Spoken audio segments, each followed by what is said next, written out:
Hey guys, welcome back to Intuitive Angling, and appreciate you guys swinging by the channel and spending some of your day with me. Going to give you guys my second practice day report. I'm up here at Pomme de Terre Lake in Missouri. We have tomorrow the Solo Series Top 100 SQ Qualifier Tournament. Going to be fishing that, and had my first practice day yesterday, second one today. Tournament starts tomorrow. Going to give you a rundown a little bit about how it went today and what my plan is for the tournament going into tomorrow.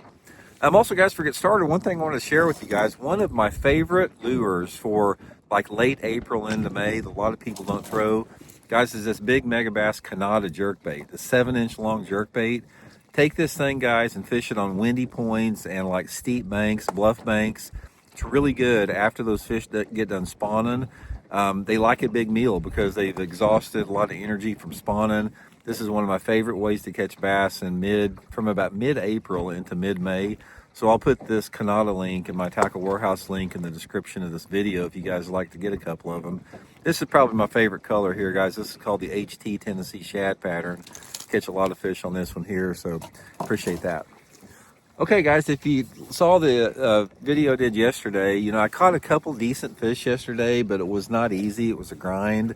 Caught, quite a few short fish that weren't even keepers, but wasn't real good, to be honest with you, yesterday. The lake looks great. Like I said, this is the first tournament I've ever fished here. I've been up here one time. I think I've spent one day on the lake my entire life, which is really weird because I only live about an hour away from this lake, but we just don't have tournaments up here. This lake is only like, 8,000 acres or something, 8 or 10,000 acres, and they just don't have any good sized tournaments. So given that, I just haven't come up here just to fish for fun or hardly anything. And this is a different experience. There's very few lakes in Missouri that I've never fished a tournament on. So anyway, yesterday, I fished one end of the lake. It had some pretty off-colored water to it. Like I said, just didn't catch them very good. It was like everything looked good, felt good, but just couldn't get any bites. It was really weird. Water temperature is perfect. It's in the low 60s. They ought to be biting like crazy, but I just couldn't get bit. So today, I went to the other end of the lake, fished a little bit cleaner water, mixed it up with some sort of like in-between water clarity. And guys, to be honest with you, it sucked. I can't believe it. I have had 2 suck practice days in the middle of May when the fish ought to be snapping. Unbelievable. I'm sure they are for some people, but I just hadn't got on yet. I'll just be straight up with you guys. I have not got on the bass yet here. So tomorrow, it's just going to be another practice day. I'm basically going to think about it tonight. Get sort of like go over a picture of the lake in my mind, because I pretty much ran the whole lake in practice just looking at it, and just go out with a fresh mind and a fresh approach. There's a lot of boats on the lake right now. This is, like I said, it's a small lake. It fishes small. One of the things that I'm going to try to do in this tournament is to stay away from the obvious. Like, everybody's running the back of the coves. Everybody's going into the coves that are here. There's not a lot of coves on the lake, so they're getting hammered. I'm probably going to stay away from a lot of that type of water. I don't see the tournament getting one out of something like that. I'm going to continue to look for those fish that I think are a little bit more in the pre-spawn stage. And that's what I have been doing the last 2 days and just haven't figured them out. So it's not that I think I'm in the wrong area. I just think I haven't figured out the key bait.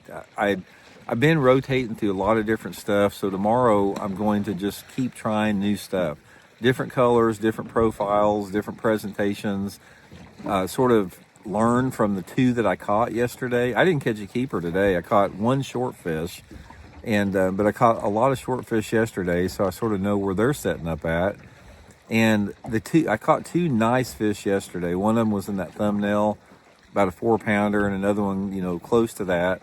But just couldn't get any more bites. So I'm gonna really try to assimilate the information that I gathered catching those 2 quality fish yesterday, and just try to stay in that type of water as much as I can.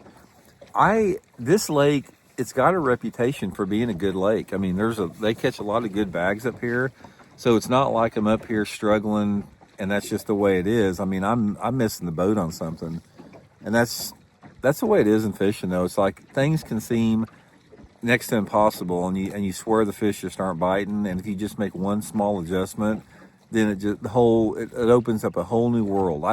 I don't know how many times that I've been fishing, guys, where I'll be struggling for like a whole day of practice, and like I'll be struggling going into the second day of practice, and then you'll make one little adjustment. It can be a color, it can be a bait, it can be just something a little bit different, and it's like you start getting bit, and then you go, okay, I see now. It's like I know exactly what to look for. I know exactly where to go.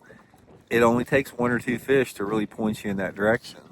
So I'm going to just go from that. Like I said, I practice in these tournaments. Practice is great for your confidence, and it's always a lot funner if you have a good practice and you're all positive and psyched up for the tournament. But I can tell you from somebody that has fished tons of tournaments, it doesn't make any difference. It's like I've had some of the worst tournaments of my career after just wrecking them in practice, and I've had some of the best tournaments of my career not catching anything. I mean, I've had two tournaments in my career where I finished second both of those tournaments, and actually would have won the tournaments if they'd have been cumulative weight. They were back in the FLW days when they cut the field down to the top 10 and top 5. But by the end of the tournament, I wind up having the most weight, but I didn't win because of the accumulation. But both of those tournaments, I did terrible in practice, like one or two bites. And sometimes that's when you're the most dangerous, when you don't have anything to lose and you're willing to gamble and you're willing to try stuff and you're willing just to keep an open, fresh mind. Sometimes that's the best thing that you can have in tournament fishing. So anyway, guys, I'll get out there tomorrow. I'll give you guys the report after the tournament tomorrow, and I'll sort of break it down what I did wrong, hopefully what I did right, and regardless if I catch them or not, hopefully you can take away something from the experience here and help you guys catch more fish as a result on your own there. So anyway, guys, really appreciate it. Thanks for tuning in. Appreciate the support. Thank you for everybody that has been subscribing to Intuitive Angling, joining up as a channel member, joining as a Patreon member. I really appreciate the support. Big thank you from me and my family. We'll see you guys later.